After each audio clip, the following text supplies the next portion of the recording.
What are the hints that can tell you if someone is the one?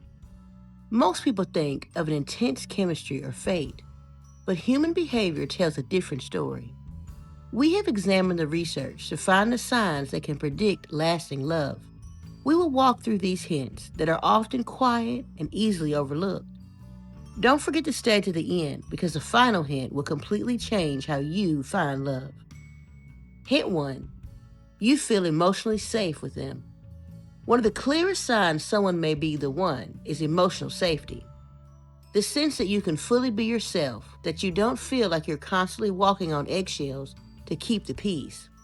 You can say, "That hurt my feelings," without worry the relationship will fall apart. Research tells us that emotional safety is closely linked to security, which is one of the strongest predictors of long-term relationship satisfaction. When people feel emotionally safe, their nervous system actually calms down. They're less defensive and less reactive. Over time, this creates trust that isn't dynamic or flashy, but incredibly powerful. For example, imagine having a rough day and snapping slightly out of stress. Instead of your partner taking it personally or starting to fight, they pause and say, "You seemed overwhelmed. Do you want to talk?" That moment tells your brain, "I'm safe here." When you feel safe with your partner, you can share fears you've never said out loud.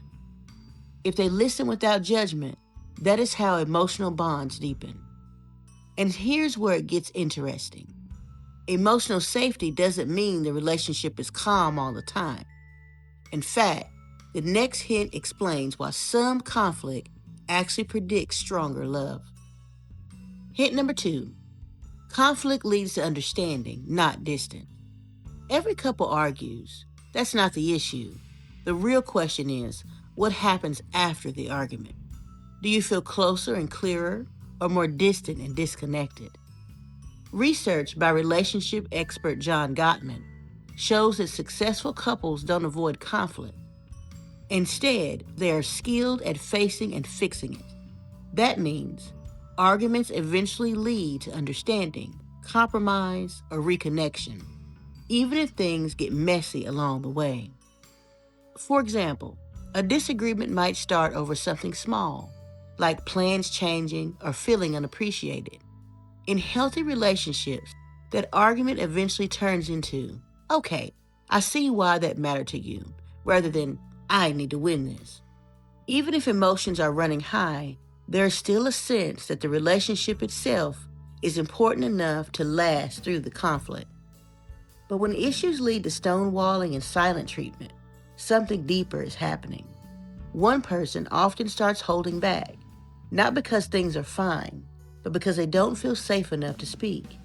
And now this leads directly to the next hint, because how couples handle conflict often exposes something even more important beneath the surface: their values. Hint number 3, you share values, even if you're different. Couples who align on core values, such as honesty, respect, accountability, and responsibility, experience fewer repeated conflicts and report higher relationship satisfaction over time. Here's what that actually looks like in real life. Imagine two people who disagree about something. Maybe one is more emotional and the other more logical.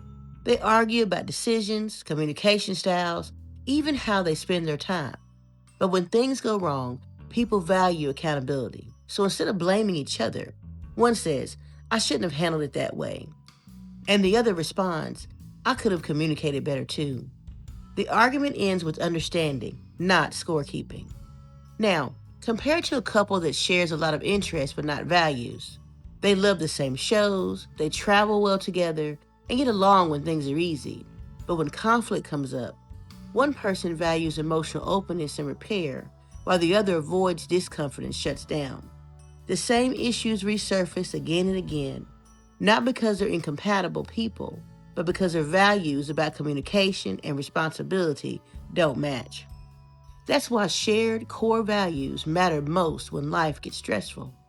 When careers shift, finances get tight, or emotions run high, values, not chemistry, determine whether couples move closer or drift apart. And this becomes even more important when life changes you. Which brings us to the next hint most people completely overlook. Hint number 4, they support your growth without feeling threatened. One of the most underrated signs someone may be the one is how they respond when you start to grow. Research on self-expansion theory shows that people feel more fulfilled when their relationship supports personal development. Healthy partners don't feel threatened by growth. They see it as something that strengthens the relationship. For example, maybe you decide to pursue a new career, start therapy, or explore a passion that didn't exist when you first met. A supportive partner may feel moments of insecurity. That's human. But overall, they're curious, encouraging, and proud of you. In contrast, relationships that are fragile often have a partner that will limit your growth. You may notice subtle guilt, jealousy, or pressure to stay the same so the relationship doesn't feel at risk. And here's the key question most people never ask. What happens when growth or stress causes emotional distance? That answer reveals the final and most important hint. Number 5, the relationship bends without breaking.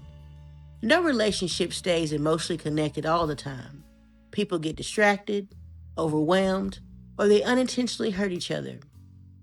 What predicts lasting love isn't perfection. It's the ability to rebuild closeness.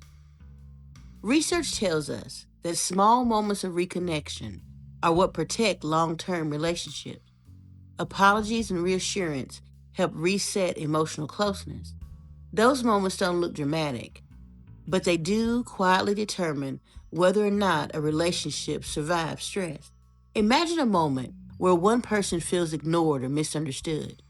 In many relationships, that moment becomes an emotional distance that never fully closes. One partner might go silent and feel too insecure to explain their feelings. But in strong relationships, it becomes a turning point. Because of the closeness that is building, the other partner notices that something is off, and then they seek to find a way to reconnect. Most people look for love by paying attention to how things feel when nothing is wrong. The excitement, the chemistry, the ease of the good moments. But real life doesn't test relationships when things are aligned just right. It tests the relationship during the hard times. If your bond can bend without breaking, if both people know how to come back together after emotional distance, then conflict, stress, and change stop being threats. They become part of the relationship building process. This is the difference between relationships that fade after the honeymoon phase and relationships that actually last. At the beginning of this video, we talked about how people search for love through intense chemistry or a sense of fate. And while those things can be powerful, they don't tell you what happens when life begins to get hard. So when you are looking for love, remember this last hint. Instead of asking, how strong is the chemistry? You should start asking, what's going to happen when things get tough? Relationships that can overcome conflict are those that are meant to last. If you want to know more about how to connect with someone, check out our video on how to make others comfortable around you. This is the first step in finding the one. If you found this content helpful, don't forget to like, share, and subscribe. Tell us in the comments which hint you will use. Remember to keep believing in yourself, and we will see you in the next video.